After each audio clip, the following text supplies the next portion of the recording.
Hey guys, welcome to wealthdeco.com। मेरा नाम है देव। आज के इस वीडियो में हम लोग बात करने वाले हैं। अभी एक न्यूज़ आ रही है, काफ़ी सारे जो म्यूचुअल फंड हाउस थे उन्होंने अपने जितने भी इंटरनेशनल फंड्स थे, जो भी म्यूचुअल फंड थे जो कि यूएस के अंदर इन्वेस्ट करते थे, यूएस की इक्विटी में इन्वेस्ट करते थे, उन सभी के ऊपर एक पॉज लग गया है। तो ये पॉज लगा है, सेबी ने एक सर्कुलर यहाँ पे जारी किया है, जिसकी वजह से जितने भी म्यूचुअल फंड हाउस है उसी ने यहाँ पे पॉज लगा रखा है।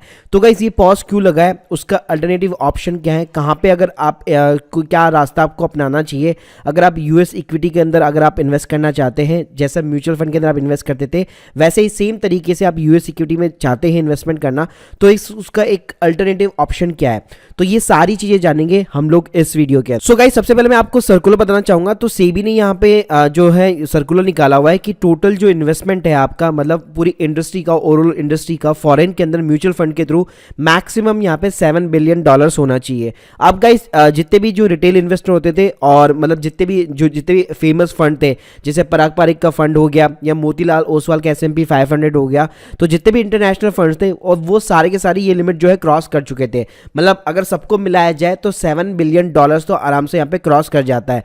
तो इसी कारण यहाँ पे जितने भी अच्छे खासे, मतलब टोटल आप कह सकते हैं जो भी इंटरनेशनल म्यूचुअल फंड थे उसने सभी ने यहाँ पे पॉज लगा दिया है। इवन किसी भी प्लेटफॉर्म के ऊपर आप कोई भी म्यूचुअल फंड सर्च करेंगे जो इंटरनेशनल इक्विटी के अंदर इन्वेस्ट करता है, तो आप देख सकते हैं यहाँ पे आपको वार्निंग मिल जाएगी कि the investment not allowed. Even आप देख सकते हैं, मैं आपको बता देता हूं कि कौन कौन से जो म्यूचुअल फंड हाउस है जिसने अपनी स्कीम के ऊपर यहां पे बैन लगा दिया है। तो राइट नाउ अभी पूरी तरीके से मिराज एसेट्स और आईडीएफसी म्यूचुअल फंड, इन दोनों ने तो पूरे तरीके से कर दिया है कि मतलब कोई नया इन्वेस्टर भी नहीं आ सकता, कोई न्यू एसआईपी भी स्टार्ट नहीं हो सकती, जिसकी एग्जिस्टिंग थी वो भी यहां पे स्टार्ट नहीं हो पाएगी। लेकिन गाइस, यहां पे कुछ म्यूचुअल फंड ऐसे हैं जिन्होंने ये बोला है कि हम लोग नए वाले को नहीं लेंगे, मतलब जो नए इन्वेस्टर है, नई एसआईपी है या नया जो लमसम इन्वेस्टमेंट है, हम लोग वो एक्सेप्ट नहीं करेंगे, लेकिन जिनका भी एग्जिस्टिंग एसआईपी चल रही थी वो चलती रहेगी। तो जिसके अंदर आपका पराग पारिक का फ्लैक्सी कैप फंड हो गया, निप्पॉन इंडिया के म्यूचुअल फंड हो गए सारे के सारे यूएस इक्विटी वाले, एडविलिस के हो गए, डीएसपी म्यूचुअल फंड हो गया, एचडीएफसी का हो गया, पीजीएम हो गया, ICICI prudential, Motilal Oswal, Invesco, SBI, मतलब ओवरऑल सारे म्यूचुअल फंड इसमें कवर हो गए। तो इन्होंने सिर्फ यही बोला है जो एग्जिस्टिंग जिनकी एसआईपी चल रही थी वो चलती रहेगी, लेकिन नए इन्वेस्टर अभी यहाँ पे अलाउ नहीं हो। सो गाइस, अब बात करते हैं कि भाई इसका अल्टरनेटिव सॉल्यूशन क्या है अगर आप यूएस मार्केट के अंदर इन्वेस्ट करना चाहते हैं। तो देखिए, म्यूचुअल फंड का जो तरीका था वो सबसे बेस्ट माना जाता था, क्योंकि आपको कोई भी अपने जो रुपीस से उसको डॉलर के अंदर कन्वर्ट नहीं करना पड़ता था, ना ही आपको कोई स्टॉक्स के अंदर रिसर्च करनी पड़ती थी, क्योंकि यूएस मार्केट के अंदर हमें इतनी ज्यादा जानकारी वगैरह नहीं रहती है। तो गाइस, सिंपली यहाँ पे मैं आपको ऑप्शन दूंगा, आपको यहाँ पे वेस्टेड के साथ में एक अकाउंट ओपन करना चाहिए। लिंक मैं आपको डिस्क्रिप्शन बॉक्स में दे दूंगा। उसके थ्रू अगर आप अकाउंट ओपन करेंगे तो $10 का आपको बोनस भी मिलता है।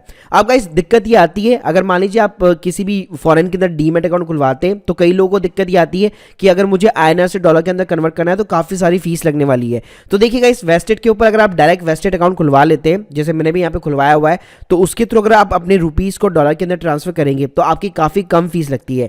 सेकेंड थिंग, ये लोगों को ये प्रॉब्लम आती है कि मैं डायरेक्टली जो स्टॉक्स है उसके अंदर इन्वेस्ट नहीं करना चाहता, क्योंकि वहां पे काफी ज्यादा रिस्क होता है। तो अगर आप म्यूचुअल फंड की तरह पैटर्न अपनाना चाहते हैं, जैसे मान लीजिए अगर आपने पराग पारिक को लिया है तो उन्होंने जो टॉप की लेवल की कंपनी है, गूगल है, फेसबुक है, अल्फाबेट, मतलब इन सब के अंदर इन्वेस्ट कर रखा था, तो ऐसे ही अगर आप चाहते हैं कि मैं केवल एक ऐसा कोई फंड उठाऊं जिसके अंदर मैं इन्वेस्ट करूं और वो सारी की सारी जो यूएस की कंपनी है उसके अंदर इन्वेस्ट करता हूं, तो गाइस उनको कहते हैं अपन ईटीएफ, एक्सचेंज ट्रेडेड फंड। तो गाइस, आप मेरी स्क्रीन के सामने देख सकते हैं, यहाँ पे मैंने कुछ ईटीएफ यहाँ पे सेलेक्ट किए हुए हैं। ये वाले जो ईटीएफ है यूएस की जितनी भी कंपनी है उन सभी के अंदर स्पेसिफिकली जैसे लार्ज कैप हो गया, मिड कैप हो गया, स्मॉल कैप हो गया, इस तरह से यहाँ पे इन्वेस्ट करते हैं। और स्पेशली इसके ऊपर मैं एक सेपरेट वीडियो डेडिकेटली बना चुका हूं, जिसकी लिंक मैं आपको डिस्क्रिप्शन बॉक्स में दे दूंगा।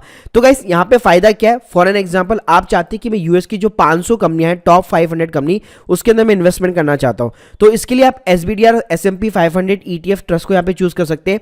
और अच्छी बातें हैं यूएस के अंदर कि आप फ्रैक्शन के अंदर अपने जो है शेयर्स बाय कर सकते हैं। मतलब ये है, मान लीजिए आपके पास में सिर्फ $1 का, आप यहाँ पे आप देख सकते हैं $457 का प्राइस चल रहा है इस वाले ETF का, लेकिन आपके पास में सिर्फ $1 है, आप चाहते हैं मैं $1 से क्या इसको मैं बाय कर सकता हूं, तो डेफिनेटली आप यहाँ पे उसको फ्रैक्शन के अंदर बाय कर सकते हैं। यहाँ पे कोई भी मिनिमम इन्वेस्टमेंट की लिमिट नहीं है म्यूचुअल फंड की तरह। प्लस गाइस, अगर आप यहाँ पे रिटर्न देखेंगे तो ये आपको पैरेलल मिलेगा, यूएस के अंदर जो रिटर्न आपको मिल रहा है वही रिटर्न यहाँ पे आपको एग्जैक्ट मिलेगा, क्योंकि आप क्या कर रहे हैं, सिंपली अपने इंडिया का जो पैसा है आईएनआर उसको डॉलर के अंदर कन्वर्ट कर रहे हैं और उस डॉलर को यहाँ पे यूएस के जो भी मार्केट है उसके अंदर आप सिंपली डायरेक्टली इन्वेस्ट कर रहे हैं। तो गाइस यहाँ पे आपको सिर्फ रिटर्न नहीं मिलेगा, आपको दो बेनिफिट मिलेंगे। आईएनआर और डॉलर के अगेंस्ट में भी जो कैपिटल एप्रिसिएशन होगा उसका भी आपको यहाँ पे एडवांटेज मिलता है। सो गाइस अगर सेबी यहाँ पे इस लिमिट को बढ़ाता है तो डेफिनेटली म्यूचुअल फंड जो हाउस है वापस अपनी स्कीम को यहाँ पे ओपन कर देंगे, लेकिन तब तक के लिए आप डेफिनेटली यहाँ पे जो है यूएस के अंदर एक डीमैट अकाउंट खुलवा सकते हैं जिसकी कॉस्ट बिल्कुल कोई भी मतलब कॉस्ट आती ही नहीं है।